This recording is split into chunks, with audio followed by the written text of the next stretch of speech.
Thank you very much, Minister, and also kind of implying that you should put down your phones and have a think. To set the scene for today's conference, it gives me pleasure to introduce Dr Zoe Wainer, who's the chair of the board of DHSV. Please welcome Zoe.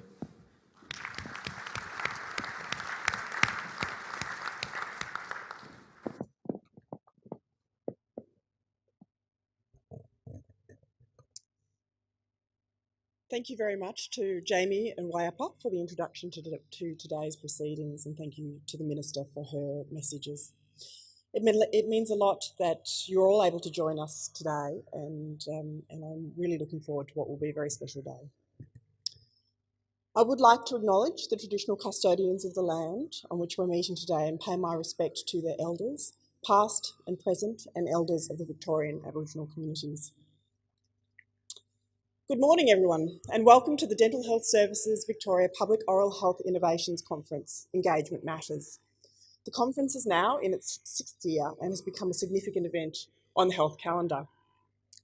Now is more important than ever for us to come together to discuss and design a new way of doing things in the oral health sector. Why?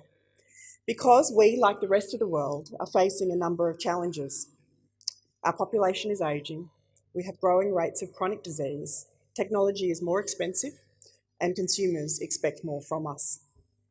Instead of going along and doing things the way that have always been done, our only option is to step outside our comfort zones and transform the way we design and deliver care. This transformation will benefit oral health professionals, our industry, and most importantly, our patients and community.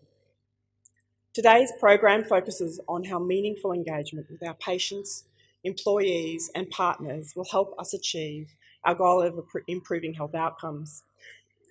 Too often, consumer engagement has been about ticking a box. Too often we have consulted consumers when our project has already kicked off and our direction has already been set. As a result, consumers have often felt disengaged, disempowered in the management of their oral health, and that has to change.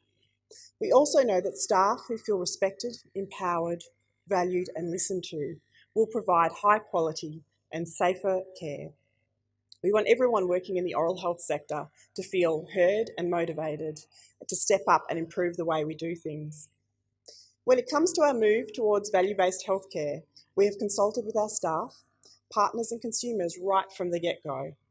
We've ensured the voice of the consumer is heard by consulting with important groups including refugees, Indigenous Australians, people without homes and those in care homes.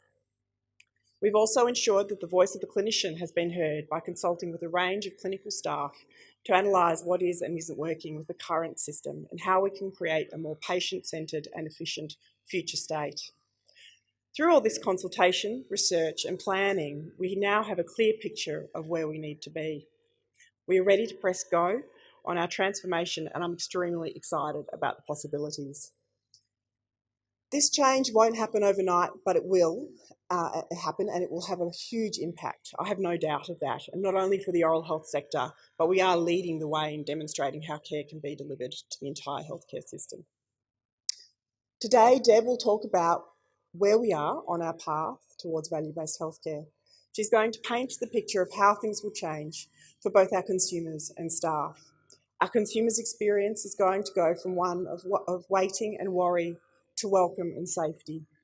The shift will make the oral health sector a far better place to work, with the current confusion and variations in clinical practice being replaced with a calmer, happier, safer and more streamlined environment.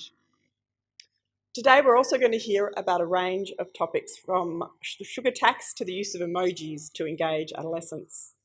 We are privileged to have a fantastic lineup of presenters and I'd like to thank them for taking the time out of their busy schedules to share their expertise and insights with us. Today is a great opportunity for all of us to reassess the way we do things, to be inspired by new ideas and to walk away feeling motivated to play our part in the new era in oral health. So thank you to everyone who has made today happen, and thank you to everyone working in the public oral health sector for your dedication and commitment to improving the health of the Victorian population. Enjoy the conference.